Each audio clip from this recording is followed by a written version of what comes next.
Hello, everyone. Welcome to Supptalk Radio. I am excited tonight. Like most of my guests, I met this individual on Instagram. He's competed for 30 years. I haven't competed in almost 30 years. He has a good friend going to the Masters O. I have a good friend going into the Masters O. And most recently, took second in his class at the Team Universe. And he's actually living proof that age is just a number and not a feeling. Allow me to introduce Paulie, don't call me small, Davis. Paul, welcome to the show. Thanks, Sean. Thanks for having me on. I appreciate it. So while people are listening to this, obviously I have Vinny Galante in my corner, and Paulie, who do you have in your corner that you're rooting on for the Masters O? Fred Biggie Smalls. He's my trainer and my friend. And how did you guys meet? I moved to Delaware in 2019, and when I was living here after several months, I started thinking about competing again. So I asked around at this one gym that I belonged to that I joined here in Delaware, and I ran into somebody who suggested I get in touch with Fred Smalls. I had heard the name Fred Smalls, but I didn't know exactly who he was. Well, I reached out to him and went up to go see him in Newcastle at the training center gym up there where he operates. And we hit it off. And it was interesting because, as we mentioned before the show went live, I was competing for, I think my first show was about 32 years old. And, it was just something I did on occasion. Well, I met Fred and I said, I was thinking about, doing a show, competition. And he said, "Yeah, I'll get you in shape. We'll get your pro card." Okay. And I had never even, considered, competing at that level, to get the pro card. But I did that. I started with him in 2021, and okay. we did a couple shows in 2022, and then we just did 2 more shows this year. Got it. So was your goal when you started lifting to get a pro card, or just more of a hobby kind of thing? No, it was just really more of a hobby. I liked I ran track and cross country in high school and in college. I probably weighed about 100 pounds less back then, but I was in great cardio shape, Yep. And, I took up, bodybuilding in college, not really knowing what I was doing. I just kind of ate everything that didn't move, basically, just putting on size. And I kind of had a bulky look, like a football player. And as long as the scale kept going up, I figured I was doing the right thing, but I really wasn't. It wasn't until I hired a trainer when I competed at age 32 that I realized I was going about it all, incorrectly. But go ahead. I was gonna say, so what made you go from the track and field into weightlifting? Something in the brain or some magazine, or what made you change that? That's a great question. Where I grew up in New Jersey, in North Jersey, was a town called Bloomfield. It's in Essex County. And, growing up, I mean, there was a crowd of people I went to school with, and even after graduation, that were working out at a local gym and developing themselves. And there was a guy in college, I remember. I was in sophomore year, and he lived on campus like I did at Manhattan College. And he was a bodybuilder. He was from Brooklyn, and I admired his physique. I said, I'm working out in the gym just to get upper body strength for running. Mm-hmm. I gave up on running. I just said, I've done this for a number of years, and I'm going to take up bodybuilding, just to develop my physique. I was tired of being a toothpick, Yep. It's hard to find dates, find girls that weigh less than you. So I'm assuming, doing the math, maybe this was before the internet or at the time of the internet? I mean, where were you getting all your research? Yeah, okay. This was well before. So I started in bodybuilding in college. It was probably in 1982. I graduated in 83. So going into my junior year, that summer when I left sophomore year in May from school, I think I weighed about 134 pounds. And how tall are you, Paul? 6 feet. Oh, wow. Okay. So you were really small. It's really lanky. You can feel my plight here.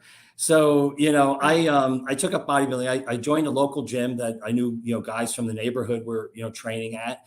Yep. And I liked the environment. I liked the vibe. It was like a fraternity, we knew each other outside the gym before that. But when they saw I came into the gym and we started to train, and get into bodybuilding, it was like they embraced that. And you feel like you're part of a family. So I went back to school that fall in September. And so I left, school, I was 134 pounds. I went back to school. I was 165 pounds. And Wow. immediately Okay. I was cutting the sleeves off my t-shirts, you know, and Loving it's it. still 165 is still, you know, very, very thin at 6 feet tall. Yeah, but you were probably still, I mean, you're muscular, you're probably still lean though, maybe, or was a Yeah, lot I of it bulk? was. Yeah, I Okay. was still lean.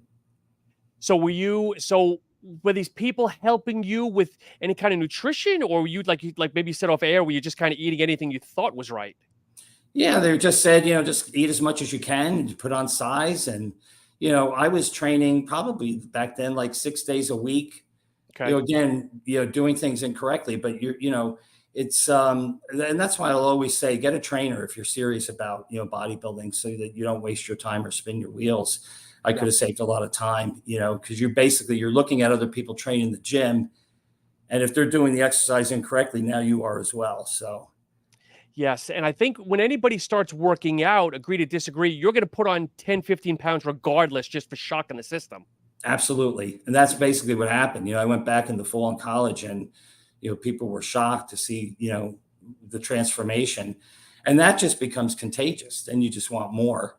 Yes. But it wasn't until, you know, I went to a competition, you know, that year going into my senior year. And it was a local show in Montclair, New Jersey. And, you know, in fact, I just ran into one of the guys that competed in it, you know, just recently last weekend when I was in New Jersey. And, you know, you're sitting in there and you're smelling the baby oil at the time. And it's just, you know, the whole environment I was intrigued by.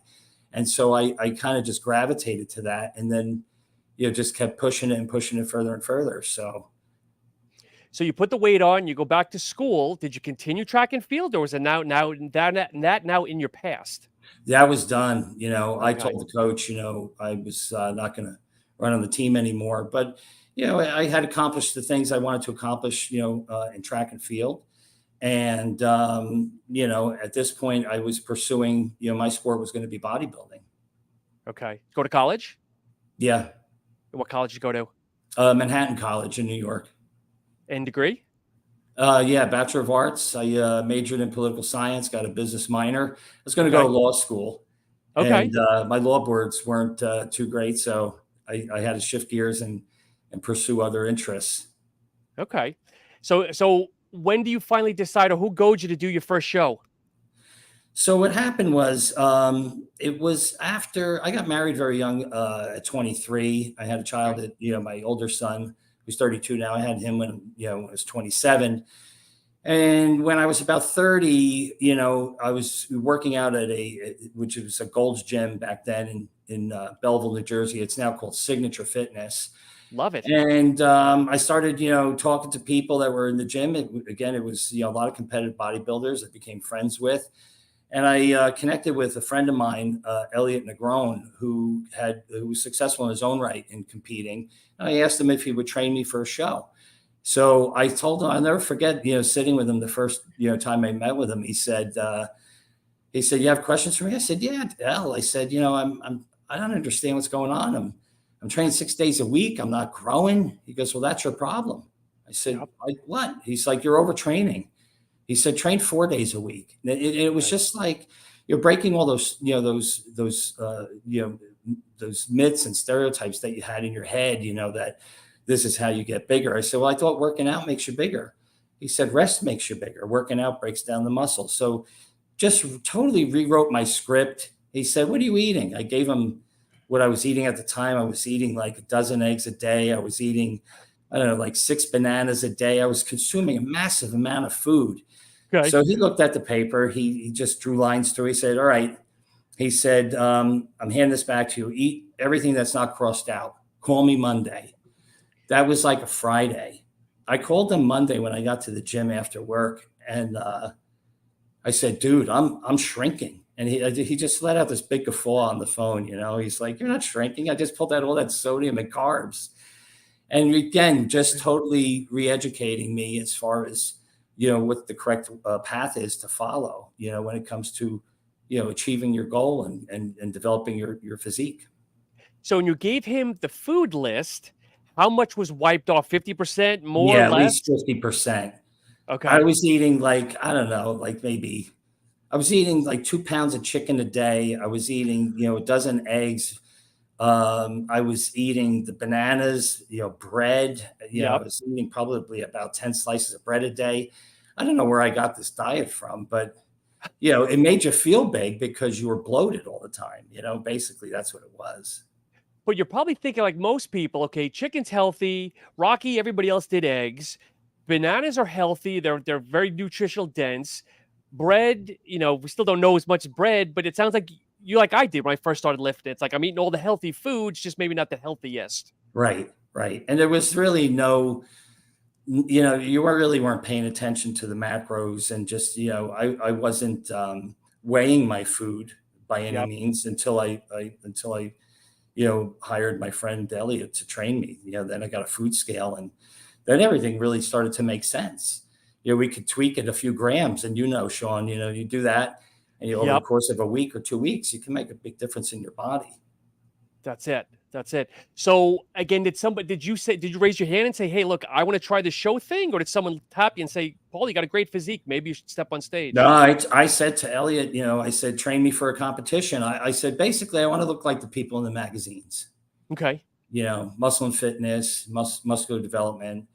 And, I saw that he had competed, and, he was successful. And so that's what we did. It was funny because we looked at the calendar, and it was like, let's see what's 16 weeks out. Let's see what shows are 16 weeks out. Okay. And it's hard to believe because, it's only 4 months. Yep. And the two shows that I did recently, the Garden State Championships in June, at the end of June, and the Team Universe on July 1st, we've been training for like at least a year and a half for those shows. I know, crazy, huh? Yeah, it's no wonder I felt so burnt out when I was done. So you're looking at the magazines, and was there somebody or somebodies that you wanted to attain to, or who did you have eyes for? Were you more of a lean Frank Zane guy, or looking more like you wanted to look more like Lee Haney? I mean, who are you gravitating to? I remember Chris Cormier. Okay. He was like one of the top bodybuilders at that time. Yep. Going back, I mean, we all watched Pumping Iron and stuff, and that was part of your life at that point. You're looking at the people that really blazed the trail and drew attention from a marketing standpoint, putting bodybuilding on the map. And I thought Bob Paris had a very good physique. Yes. He was very classical looking. So those were the ones. It wasn't like necessarily Arnold or anything like that, but those are, that's kind of what I aspired to achieve. And, as bodybuilders, I met recently, we all suffer from this body dysmorphia, Oh yeah. Oh yeah. So people will look at you and they'll say, hey, hey, big guy. And you're like looking around like, you're talking to me, because big to me would be like Fred Smalls, or people that are higher up on the chain, Yep. So it's funny because you have to almost be, when you're talking to bodybuilders, whether you're one among the brethren or you're just outside, as you have to pick your words. Because I almost caught myself saying to Vinny recently, you look really lean, but then I stopped and made sure I said shredded, because I know if I said lean, he'd think, oh my God, I'm down 15 pounds. It's all about the choice of words and how you present it. Yeah, it's true. And it was funny because, last year, when after I competed, in 2022 and worked with Fred, I said to Fred, I want to be, that character on the Gold's Gym T-shirt. I want to be like, That's awesome. I'm tired of people asking me if I work out. Do you work out? You look like you work out. And I said, I want them to ask me if I'm a bodybuilder. Do you compete? Yep. And Sean, I kid you not. I mean, that's kind of what we accomplished. One of the things we accomplished recently, with these two shows, was getting in that kind of shape where people, they look at you, and they're like, you look like you compete, and that was the conversation I wanted to have. I didn't want to look like I just worked. I was in the gym working out. I wanted to kind of develop my physique that way. And what was your stage weight at the Team Universe a couple of weeks ago? That was 212. Okay. And biggest, or you said you had the best package, biggest, or? In my in the Master 60, for you personally? that was the biggest that I've been on stage. You Okay. know, we don't measure body fat. I mean, when I trained back in Jersey back in the day, we used to measure body fat. You know, we go by the look.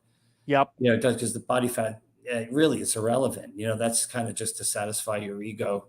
You know, you go by what you see and not Yes. necessarily what your body fat is. The judges don't care what your body fat percentage is, as you know. So, Yep. you know, I don't know what my body fat percentage was, but it was the best shape I've ever been in. You know, I mean, Okay. size wise, symmetry wise, conditioning wise. And, you know, so the year before when I did Team Universe, I got fourth. Okay. And I was 205 on stage. So he came back this year at 212. You know, we did a lot of work. We put on a lot of good muscle this past year. Your first show, what did you compete at? I'm assuming lightweight or middleweight, maybe? No, it was a light heavyweight, which was, Really? I'm laughing because it's, you know, I competed at heavyweight these last 2 years, Yeah. which is really the weight class I belong in, you know. But when I competed at light heavyweight, my first show, I was 188 pounds on stage. Which is light in the light heavies, because I think the cutoff is 185, I think. 198. No, well, that's the high end, but the low end. Oh, the one, yes. I think it's So you were in the lower end 170. of the light heavy. Yeah. And so Okay. what happened was, you know, at 6 feet tall, 188. Now, I'll preface it by saying when I started with that trainer, Elliot, a friend of mine, I weighed 226 pounds. Wow. Okay. So in 16 weeks, I got down to 188 pounds. That's almost 40 pounds to shed. Wow. Okay. Yeah. Yeah. It was, I was in the gym twice a day. I was doing about 2.5 hours of cardio a day and an hour and a half of lifting. I look back and I remember like going to the gym in the morning, you know, working out and doing cardio. And then I go back at the end of the day to do more cardio. And in the morning, you know, there were lockers in the locker room and I would put a padlock. I would shower there, put my suit on, go to the office, put my wet gym clothes in the locker. And then at the end of the day, put those wet gym clothes back on. Oh, geez. I mean, it was just, you know, it was just hardcore to the bone. Hopefully you took those clothes home at the end of the day and didn't leave them in the locker overnight. I washed them. So, Paul, you do your first show, or you're leading up to your first show. What do you find was the hardest? Was it the eating? Was it the training? Or was it the stepping on stage in your underwear, as my friend likes to say? No, that was the easy part. You know, the training's the fun part, you know, if it could be fun, because you like to train. It was the eating. And then I remember most about the first show. In that 16 weeks, the carb loading and depleting for 10 of those 16 weeks to lose that. And so, you know, I would go 3 days with no carbs, 0 carbs. Wow. Okay. And then 1 day with carbs. And what would that be at roughly? What would that be at? 300, 400, or even higher? It would be about 300. Okay. Okay. But it was, you know, the 3 days without, and doing that for 10 weeks, just like your metabolism was like just spiraling, you know, out of control. I mean, but we had to peel down, you know, the body fat that I was carrying at, you know, at 226 pounds. Yep. So I'll never forget, you know, one posing session in Elliot's office. You know, he had, you know, the calipers and he was like pinching, you know, 8 places to measure my body fat. And it only went down like 0.25% from one, I forget what week it was, but it was 0.25%. And he goes, wow, it only dropped 0.25%. I was killing myself. I was doing at that time an hour and a half of cardio. I said, what are we going to do? He said, more cardio. And I could have cried on his shoulder, you know. I mean, just what you want to hear.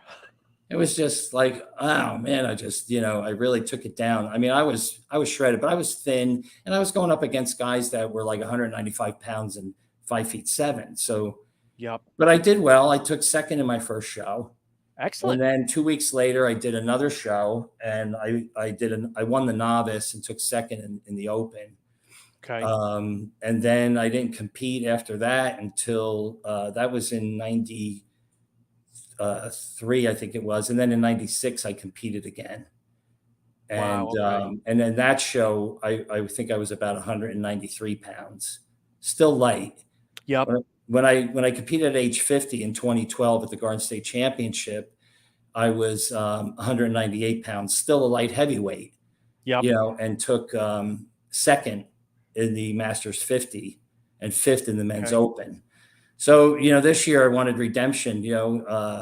I was going to do a show in Maryland, but they didn't have the same show that I did last year, the East Coast Classic. So I saw that the Garden State Championship was a week before Team Universe, which was the one we really were training for. Yep. And I said, I'm going in though to win. So, the Garden State Championship, I won, the Master 60 and took second in the men's open heavyweight. Awesome. So that was fun. It was fun beating some of the young guys, So when you look back at, obviously you were doing, I call it the carb cycling, obviously, or low carb and high carb. Is that what you're still practicing now, or what's working for you now at a later age? So what we did was we didn't really drop carbs until I would say 4 weeks out, we started playing with them. Okay. And then we didn't really pull them until like a week and a half out or 2 weeks out. And not completely. We never did it completely. We dropped them down. I think the lowest was maybe, I want to say like 37 grams of carbs in a day. Okay. And then we loaded up before the show, starting on like Thursday. Fred would introduce carbs back in me. Yep. And fill me out, for the contest. And it worked out great this year, doing it that way. That was one of the other things. I mean, he knew my body. Mm-hmm. And how I responded, which was critical. Now, obviously, everyone's metabolism and bodies are different, but Fred's a bigger guy. Do you think you were was his metabolism maybe similar to yours? Maybe, which is why it worked well for you? Or I don't know if you were using kind of his diet, maybe. I'm not sure. He really looks to see how it responds to each person. Yep. And tailors it accordingly. It was funny because he's certainly a lot bigger than I am. And I remember, when I was in prep before the two contests, I said, how you doing? What are your carbs now? And he said like 92. And I said, well, it's a weird number. 92 for me would be okay, but for your size. And, you start talking at a whisper, it's you just, it takes its toll on you. Yeah. So if I could ask, what were your carb sources? Like, what were your go-tos, or what did you enjoy most recently in the prep? Breakfast. Okay. That's still like the number one meal. You can't beat breakfast. I would eat like 12 to 14 egg whites, maybe 2 yolks. Okay. And when I was in prep and low carbing, it was a quarter of a cup of cream of rice, which was my 37 grams of carbs. And it's funny when he gives you the meal plan, he'll update it. In prep, it could be, you could change your meal plan like every couple of days. Yep. But depending on what you're looking like. And so I remember going and looking at it when it was just a quarter cup of cream of rice. And I was, your eyes scanned down the paper and I'm like, there's no other carbs on here. What's going on? I know. And so it's funny because I'm kind of a carb cycling myself. So I do Monday, Tuesday, 50, Wednesday through Saturday, I'm doing 150. And then Sunday is kind of my refeed at 300. So when I started this, it was really trying to monitor my body because on the 150 days, I'd knock it all out in my first 3 meals. And my next 3 meals would be strictly protein. Yeah. But then I kind of felt a little weird. So now what I do is I do breakfast, lunch, dinner carbs. And then my 3 in between meals, I'm doing just strictly protein. Yeah. Everybody's different. You got to just see what works for you, how your body's responds, because everybody is different. One of the things that we did too during this year's training was when it comes to eating, we had certain days were higher carbs. So you had carbs each of your days, but we loaded up on leg day, of course, and we loaded up on chest day. And those are the 2 days that I was training with Fred up in Newcastle, because he's about an hour and 15 minutes from me. So I would train on my own, for the other body parts. But, if we were looking to develop our legs and chest, and then we shifted from chest to arms, in the last 5 weeks. Okay. But, those days were higher carbs. And it was funny because I joked with him, doing legs with Fred is just it's ridiculous. I sent you that video. Memes. You texted me the memes the other day. Me too, with Leonardo DiCaprio crawling to his car from the country club. That was me going to my car. It's so ridiculously painful, a couple times moving me almost to the point of tears. Like one time I just wanted to almost tap out. Yeah. And it gets scary as you get older too. You don't want to tear stuff. I've done that already, years ago, and you kind of become a little gun shy. But I said, this is great. I'd walk into the gym. I say, this is great. I get to eat all these carbs today, but it's almost like, what meal do you want on death row? You can eat anything you want, but you're going to get, put under, and that's how leg day was. You get to eat all these carbs, but you pay for it, in another way. If I can ask, what is your training like now? Now that you're obviously older, is it the same as it was 30 years ago, or how is it adapted? It's a lot more intense, with Fred. Really? Yeah. Okay. All due respect to my trainer in Jersey, Fred's brings to the table a lot more knowledge, and it was way more intense. Okay. People that know me, and I've shared, training stories with, it's really, you remember it for a while. It's not only just the physical pain, but it's the mental pain.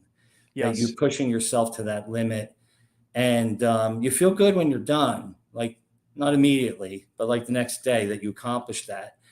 And but it's just it was totally different. So the age didn't matter so much. I mean, we did the training methods, that Fred applies, with muscle under tension, Mm-hmm. Contraction, negatives, high volume, 15, 20 reps. Okay. We were doing like 20 rep sets on the pendulum squat for legs one time. And it was just, I'll never forget that. That was painful. The gym knows when I'm doing legs, I'm not quiet, You guys don't have a garbage can next to you, do you, when you're doing legs? I would look for one, just to be safe. I got close to heaving a few times, but dizzy, just holding onto the equipment, sticking my head out the door just to breathe in fresh air. Yep. You do whatever it takes to get through it. So now with Fred, now 4 weeks out from the Masters O for Fred, has his intensity gotten higher with you, or is he kind of like, I don't want to say slowed down a little bit, but obviously being more methodical now, not to hurt himself in the next 4 weeks? Yeah, I mean, he's maintains control. Yeah. Okay. He knows his limitations, which is important, because you could feel strong some days, but the idea is not to tear anything, and you can't let your ego get in the way when it comes to that. So, and that's what I respect and appreciate about Fred, as my trainer, was that he was able to protect me. I would say that to him. I'd say, thanks for protecting me. Like, you pushed me really hard, but and I would always say to him, like we would say back in the day when we were in, back in the gym in Bloomfield or Belleville, we'd say, watch me. And Fred would be like, yeah, I'm right here. I got you, and it's like, you keep your hand on it just in case, And that's where you have a good partner, where you obviously have like that, I call it the mind meld, where you don't even have to have a spoken word. It's just, okay, I see you going down, I know what I have to do, or you need that extra, let me help you that spot. And it's just kind of one-on-one, and just, you know what I mean? Yeah. Yeah, it's true. I think when I think back, I mean, I talk about the leg workouts now, in the gym. When I think back to college and some of the interval training we were doing on the track, for track workouts, it was just grueling. Like, you'd run a quarter mile, one lap around the track, and you would do that in about 62 seconds to 62 to 65 seconds. And then you would jog 110 yards, which is, a quarter of the quarter, and then start up again. The coach would have the watch, and that was your rest, was that little jog of 110 yards. And you would do that probably about 2 miles worth, 8 quarters on the track. And it just, your brain, you get tunnel vision from the oxygen debt that you're putting yourself through. That kind of gave me a good foundation for pain. Yeah. Pushing your pain threshold, because that really, and and to reference, the movie, Pumping Iron, when Arnold talks about it's those last 2 or 3 reps, it's pushing past. If you're able to do that, you will succeed. Yes. Not everybody wants to go there. And with your two most recent shows, what was the cardio like? Was the cardio again 2 days, hour plus? Or were we able to kind of manage that a little bit better? No, we didn't go over 45 minutes on any, I mean, sometimes it would be 45 minutes. Some days it would be 30 or 20. Yep. Leg day, it was 0, which, again, it was a blessing and a curse, Yeah. because we had to do legs. But the cardio wasn't out of control. And I think mostly because, I stayed in shape after the 2022 shows. Okay. I use my abs as my gauge. Sure. So if I can see 4 squares in the off season, then I'm doing pretty good. I stayed pretty lean. I think the heaviest that I got, we were kind of, eating a lot during the course of the year and a half. I got up to about 243 pounds. Okay. Which wasn't too bad. Yeah. Yeah. And it's always interesting because again, as we said earlier, everything works differently for people. Like, I'm a big fan of Jay Cutler, and Jay Cutler always says he's not a fan of cardio. He'd rather have the food, manipulate the food.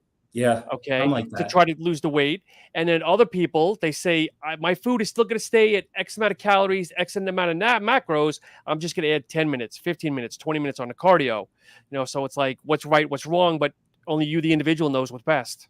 Yeah, I think the cardio is important, though. I mean, without a doubt. Of course. Especially when you're posing on stage, which is exhausting when you're in a depleted state. Yep. You're dehydrated. You're tired. You're up there hitting poses. All your mandatories and whatnot. I think you need a good cardio as a foundation there to get you through it. No, I agree, but I don't know if sometimes the pros are exaggerating, because I hear them doing 2 hours of cardio a day. I don't know. And I think that's a little too extensive. I think they're trying to over embellish it a little bit. Yeah, I'm not sure about that. So something else that Vinny and I always talk about is, I think it's more of a wives' tale, that is people get older, their legs suffer. Do you feel that happened to you at all? Like your legs, they did? Yeah, I'm not sure why that is, though. Okay. I think somebody said something recently, and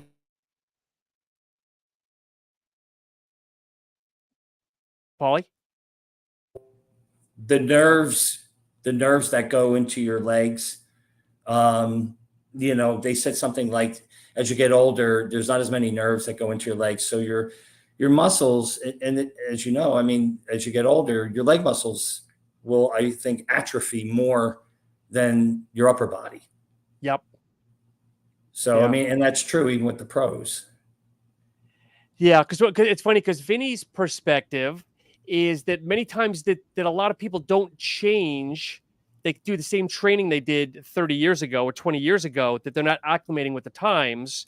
And that's where a lot of the inconsistency, sometimes with body parts in general, again, agree to disagree. Yeah, no, I think that also adds to it. I think there's a physiological reason for that, but also certainly the training you have to adapt your training. Yep. As you get older, you need more time to heal. Yeah, exactly. And that's the thing. It's I know that for a fact. I was taking like 2-hour naps a day. And that was just to get through the day. It wasn't like I felt refreshed afterward.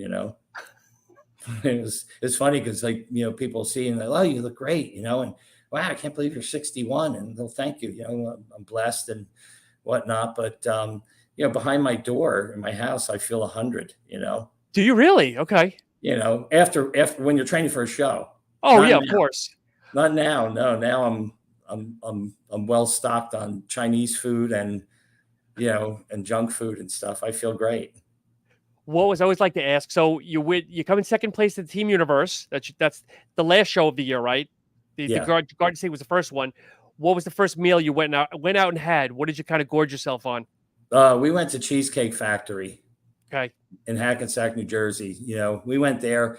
The menu's extensive. Yep. And my older son, I remember in 2022, we had done the same thing. And I said, well, I can't decide what to get.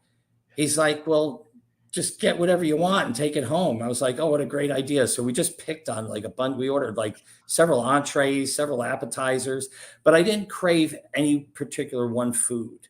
Yep. That was the thing. It was just, things that were different than Yeah. the stuff, you know, I mean, when you're in prep, it's well, not even just prep. I mean, for the last year and a half, I've just been eating the same food every day. And the only and I would just cook in bulk. You Of know, I course. would take, you know, ground, you know, sirloin, or I would take, you know, salmon, or I would take, you know, ground turkey or ground chicken breast, just dump it in a glass, you know, Pyrex tray, cover it with Yep. foil, and I wouldn't even season it. I would just stick it in the oven because I'm not eating for taste. You know, I just Wow. like, Okay. you know, and I would put mustard on it because it had no calories. And I did that for a year and a half. I give you credit because at least I have to put a little bit of sea salt, a little bit of pepper. I need a little something on it. I'm not a sauce guy. I need a little bit of seasoning on it. But more It's power to horrible. you for nothing. It was horrible. It was horrible. It just, you know, and then towards the end, you feel it. Like you just, it's just like, how many times can I eat the same stuff every day? You know, 6 times a day. You know, Yeah, but do you feel it got easier though? Because when I first started dieting, and I didn't go cold turkey. I slowly started cutting out. I didn't go from like ice cream to no ice cream. I started slowly weaning things out.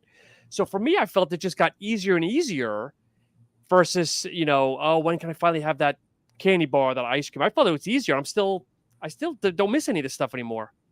yeah. I mean, the interesting thing with me is I didn't really have cravings. You Okay. know, I mean, you would think about it. You know, I'd get up, you know, a few times during the night, you know, and it's in those moments that you think about it, because I have a 17-year-old that spends time with me, and I buy Yeah. his Doritos and his junk food and stuff. It's Same here. there in the house, but there's, you know, I tell people you can offer me $1 million in cash to eat something like that, and I'll just laugh in your face. Like you don't even entertain it, you know, beyond the initial thought. Yeah. You wouldn't dare, you know, deviate from your diet. You know, not if you're competing. It just makes no sense. I remember the first time, I'll share with you, you know, when I competed, and the show that I did was in May, and Easter This came. year. No, this was in my very first show Oh, in okay. Okay. '92 when I was in Jersey, and so I was doing that 10 weeks of carb loading and depleting. And so, you know, I wasn't having anything but what was on the menu, you know, on the meal plan. Yeah. So my mom made sugar cookies, you know, with like icing on them and stuff, you know, for Easter. And she gave me some to give to my older son, who was young at the time. Okay. So I brought them home. And I must have been about maybe 4 weeks out. And I took a corner of the cookie and I broke it and I ate it. And I broke out in a sweat. My veins exploded, like, you know, through my skin. And I was like, wow, like, holy, so like, you know, the insulin spike was tremendous. So Yep. the next morning I saw my trainer at the gym and I said, Elliot, I cheated last night. He goes, what'd you I do? crumb. I broke a piece of cookie. I had a piece of cookie. He goes, did you break out in a sweat and your veins explode? I said, yeah. He goes, yeah. He goes, that's because you got no carbs, you know, running through you. He goes, don't do it again. So I laughed and I went over to another guy, this guy, Vinny, who was a cop in Orange at the time. And he competed. And I said, Vin, I cheated last night. He goes, really? What'd you have? And I said, I had a piece of cookie. And he looked at me and he said, get the hell away from me. He said, like, that's not cheating. He goes, I cheated. He goes, I had a meatball parm sub. Like, he just went off like, you know, that's cheating, you know. He didn't want to talk to me. But when your mom gave you the cookies, did she guilt you into saying, well, honey, you're looking awfully skinny. Have at least one or two. Or did she No, understand? no, but you know, everybody was worried, you know, especially these last two shows. They, you know, they're like, you know, we hear your stories about training and stuff. And, you know, you know, family worries about you, you know, about, you know, Yeah. your health, and are you going to be okay? And we'll be happy when it's done, you know? And, you know, it's like, I remember when my dad passed away in January. That was another challenge this year. But I Okay. remember last year in 2022, you know, it was tough. You know, I was going through the same thing with prep and talking to him on the phone, and he was living in Tennessee at the time. And he said, what do you think? Like, you know, because, you know, part of the prep, and if you've heard this, if anyone has shared this with you, is the play it has on your emotions. Of You course. know, like hormonally, and just like you'd break down and cry in the gym for no reason. You stand there, tears running down your face. You can't believe what you're doing to yourself, all this stuff, that you're feeling. So I was saying this to my dad, and when he was alive, and he said, wow, he goes, what do you think? You think you should stop? I go, no, there's not even an option. We're And going. it is tough. Like we mentioned earlier, the post that I had of myself, it's like some mornings you wake up, the abs are coming in, you're feeling great, and you're thinking, great, I'm ahead of schedule. And the next morning you wake up, and it's because you had carbs, you maybe spilled over a little bit, and you're like, I look like crap. It's That's tough. it. It's the up and down, up and down. Yeah, it's exactly right. It really messes with you, and it's like, I call it like, an old friend, like if you've not competed in a while, and then also because the feeling is immediately recognizable, when it Yeah. comes back, and it's like, oh, I remember you, okay, we're gonna go cross that threshold now, and you're entering a different phase of prep, Yeah. and it's a dark phase. It's I mean, I tell people, it's a sport that boasts, I think, kind of, that it's a healthy, sport, and developing your physique and eating healthily. But, Not. it's not. No, it's totally not. What you do to yourself is just completely destructive. And again, my wife sees the emotional downward spiral.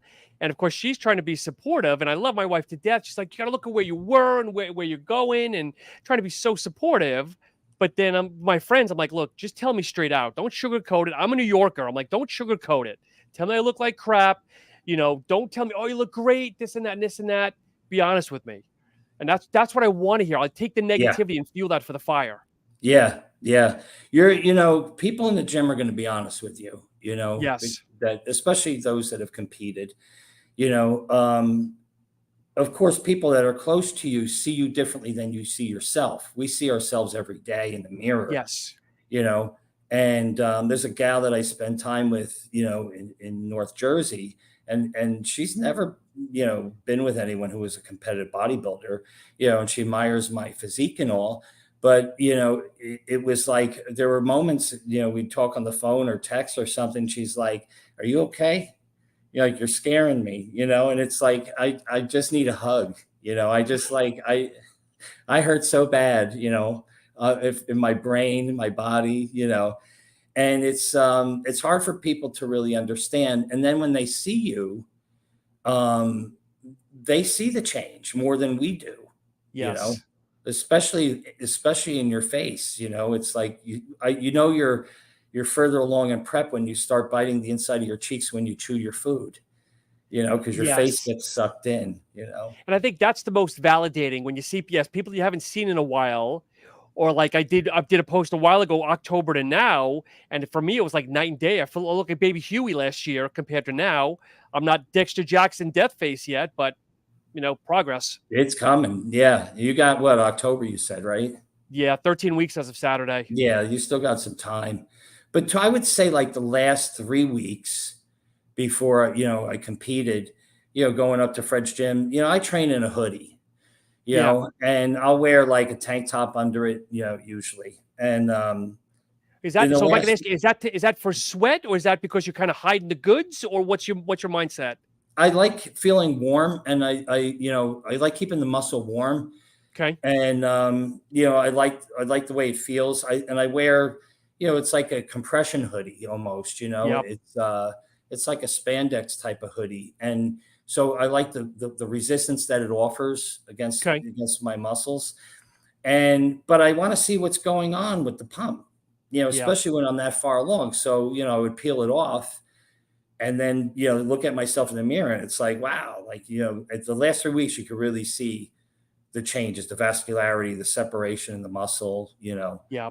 It gets to it's like really freaky looking. I enjoy the look, even though you can't maintain it forever.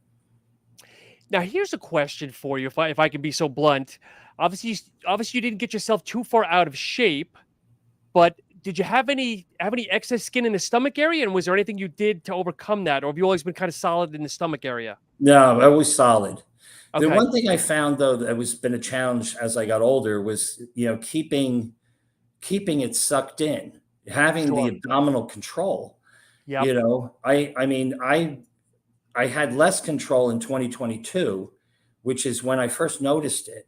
And I have Okay. like an umbilical hernia. I don't know if you know what that is. Yes. Yes. Okay. Which is frustrating. And I think sometimes maybe like the muscle wall there is weakened as I've gotten older, and there's the tear there, Okay. which I hope to correct surgically.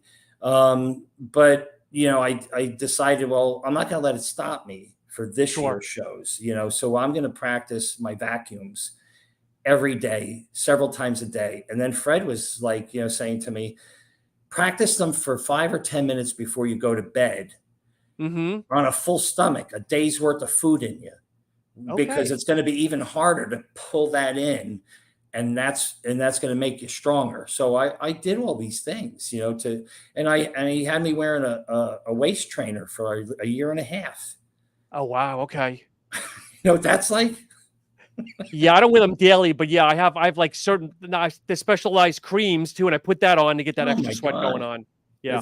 I use this one that's called Squeeze Me Skinny. I'm like, it's like wearing a corset, like I feel like I'm back in Renaissance days. I was gonna say, think about how our great grandmothers felt back in It's the day with it. horrible.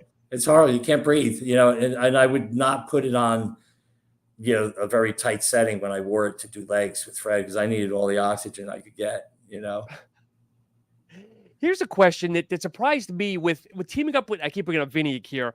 By teaming up with Vinny, he really opened up my eyes to like the over 50 competitors. Like I never realized how many there are. Are you surprised? Are you seeing increased numbers? Or I guess what are you seeing now in that age category, like 50 above? Yeah, there are more competitors in that 50 and above, especially, I would say more so in like men's physique, Mm-hmm. which has become incredibly, popular among people. It's got like the biggest number of competitors versus bodybuilding. But even in Yes. bodybuilding, I think with the aging demographic in the country, you got people that want to still compete and they enjoy competing. Yep. Hats off to Vinny, though. I mean, I remember Vinny from back in the day in the Jersey gyms, seeing him. The guy's really a true spokesperson of the sport. He's, like an icon, especially when you hear his story, Yep. with all that he's been through and overcome. I mean, it's certainly a testimony to his desire and discipline to achieve success in the sport. Yep. Being a Jersey boy yourself, do you feel that Jersey has the best gyms? I've only been to a few, but I feel like that's where the mecca is almost. Yeah, I have to say so because, I'm in Southern Delaware, Mm-hmm. and no disrespect to the gyms here, but they're not, with the exception. I mean, and it's not Southern Delaware where Fred's gym is, the training center gym. The training center gym is what comes close to Jersey gyms. Okay. It's a vibe, and hardcore is an attitude. It's not, but people are respectful and they're friendly. You Yep. know, it's like I heard one time someone say, bodybuilders can train with anybody, but not everybody can train alongside a bodybuilder. You know, Mm-hmm. it's a little intimidating, and but Jersey gyms are great. I mean, I've only known Jersey gyms when I moved to California back in 2013. I lived in LA for 6 years, Okay. and friends of mine were saying like, "Wow, the gyms out there," because they have this whole Venice Beach Gold's Gym, concept, and it's not like that at all. It's Gold's Gym in Venice Beach is Gold's Gym Venice Beach, but all the other gyms are these big boxes where Yep. people are on their cell phones. And I saw someone come in with their dog, and I was like, this person better be blind, or because if he's coming in with his dog, I mean, this is really, it was so ridiculous out there. There's too Yeah. frou-frou. Because my home base is a Pollen Gym in Edison. My good friend owns the gym. I don't know if you ever trained there. No, I hear Um, good things though. and then Strong and Shapely, I've been with Vinny. I've been with Signature. Obviously, I missed you by a day this Yes. past weekend or 2 weekends ago. And then Diamond Gym is another one that's on my radar that I haven't been to yet that I heard is phenomenal. Yeah. Maz has a gym in Patterson that's Okay. Bodyworks. It's supposed to be very good too. But it's I trained at a gym one time. I don't know if you know the name Stokely Palmer. Oh, of course. So I trained at Stokely's gym years ago when I was living in Jersey, called the Lion's Den. Oh, interesting. And it Okay. was a small gym. And Stokely was great. You know, he had great equipment in there. Like he had like these Atlantis machines, you know, well engineered machines. And he said, you know, when it comes to owning a gym, he goes, I subscribe to the saying that my mom said to me. I go, what's that? He said, an old broom and a new broom will both clean the floor, but the old broom gets the corners. Ah, okay. It's tapered, you know. Who uses a broom anymore, you know? I just turned my Roomba on, but I'm anyway. aging. I'm telling my age here, you know. So, Paulie, as we wind down, I mean, what's next for you? Are we going to compete next year? Are we going to take a break? Are we kind of slowing down a little bit, or what? Yeah, I told Fred, I said, I'm going to step away. This was grueling. In fact, after the universe, when I took second, we didn't get the pro card. He came up to me and he said, you know, there's the Masters collegiate, you know, competition in Pittsburgh in a couple of weeks. And my kids looked at me, my two boys, they looked at me like, oh shit, what's he going to say? You know? And I just said, yeah, I'll have to talk to you about that. But I really felt burnt out. And Yeah. I told him the following week, I said, I don't have it in me to do another show. He goes, I wasn't sure. He goes, we really pushed hard this time, you know, in this past year and a half, we trained and we did the shows in 22. Yep. You know, I told him I was going to take some time away. There's other things that I want to do, Sure. you know, in my life, you know, and I explore some other things. So, you know, even if I never compete again, I'm always going to be training. I love, you know, working out like a bodybuilder. Hmm. But on a competitive level, I said to Fred, I go, you know, one of the things that we always talk about and Fred's talked about is, you know, you need discipline, you need dedication, and you need desire. And of the three, if you're going to compete, desire is the biggest one. You got to Okay. really want to do it. You got to want Yep. to be able to feel that pain. And I'm not ready to feel that pain again just yet. Maybe when I'm 70, you know?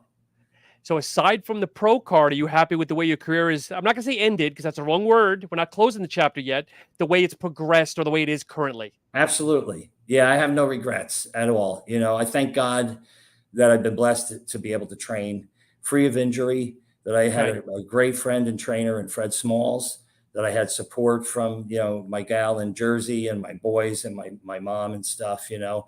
And if my dad was still here, you know, he used to love hearing about my stories about my training sessions with Fred. But, you know, I've accomplished a lot. I mean, being in literally the best shape of my life at age Yep. 61 just was, you know, I think I mentioned to you recently, there's a book by the name of an author, Samuel Fussell. Yep. And it came out, it was printed in 91, and it's called Muscle, Confessions of an Unlikely Bodybuilder. Hmm. And in the book, he competes, you know, I won't tell you the whole story, but at the end of the book, when he competes in the show and he gets second in this contest in California, moves from New York to California to be a bodybuilder. And there's a picture of him in the book, and the caption reads, "A bodybuilder at last." And that's kind of how I feel. You know, Yep. I've accomplished the goal of becoming a bodybuilder, you know, and what that means to me, you know, from a competitive standpoint and from a muscular development standpoint. Paulie, it's truly been a pleasure. I mean, as we wrap down, is there anything that we haven't covered? Anything else that you want to kind of tell your friends that are listening, people that are listening in general, anything whatsoever? No, I think you know, I appreciate the opportunity. Like I said, Sean, you know, you've been terrific to talk to, you know, outside of this podcast. You know, we share, you know, similar thoughts and experiences, you know, with roots that go back to Jersey. Yep. You know, we have a common friend in Vinny Galanti. And, you know, again, I appreciate it. It was a great conversation. There's Yes. really nothing else I could think of. Paulie, and where can people find you if they want to connect with you on social media, say hello, make friends? Where can people reach out to you? I'm on Instagram. It's at Paulie_D333. Uh, that's my Instagram address. And, you know, I don't do Facebook. You know, I've Okay. been criticized for not doing Facebook, but, you know, it's like how much social media, you know, can you juggle, you know, and Any have life, you know, time for the rest of life, you know, any sponsors, anything whatsoever? nothing like that. I Okay. credit, you know, I will say my boss, Dan Gamellan, was very supportive, you know, and allowing me the opportunity to do what I do and still have my job, because it's demanding, and when I told him I was going to compete again this year, he said, "You said that last year, in 2022, that you weren't going to compete again." So it's an itch, good. Boss. It's an itch. Yeah. So last question, I'm going to put you on the hot seat. Where is Fred placing? I like to see him win. I have to say that, I don't know, because anything can happen, with competition. I always say I want my competition to show up in the best shape of their lives. Of course. So I could beat them on their best day. That's how I look at it, and Fred's attitude, he's really dialed in. Like I said, I've only seen him train for the San Diego Pro a couple of years back. Okay. And that was just a shadow of what he could be. He's going to bring a good package to the table this year. He's an excellent poser. Yes. As well. As is Vinny. Vinny's a great poser. I told Vinny, I DM'd him on Instagram. I said, I'm stealing some of your stuff. Another lost art, unfortunately, with posing nowadays. Yeah, no, they're really good. And you just had something recently you put up about posing, I think I put like Sean Ray was a great poser. Yes, because I did that selfishly because now I'm going through YouTube, looking at all the posers and stuff. I did it. Just so I could start doing it and whatnot. Because I'm a smaller guy, so I need to do something more classical and not as bombastic and kind of ballistic. Yeah. So, but Paulie, again, it's truly been a pleasure. Stay on for just a minute. But to everybody that's following, thank you so much. It's an honor and a pleasure. Be sure to like, subscribe, and follow. And again, have a great rest of the week. Thank you so much. Thanks, Sean.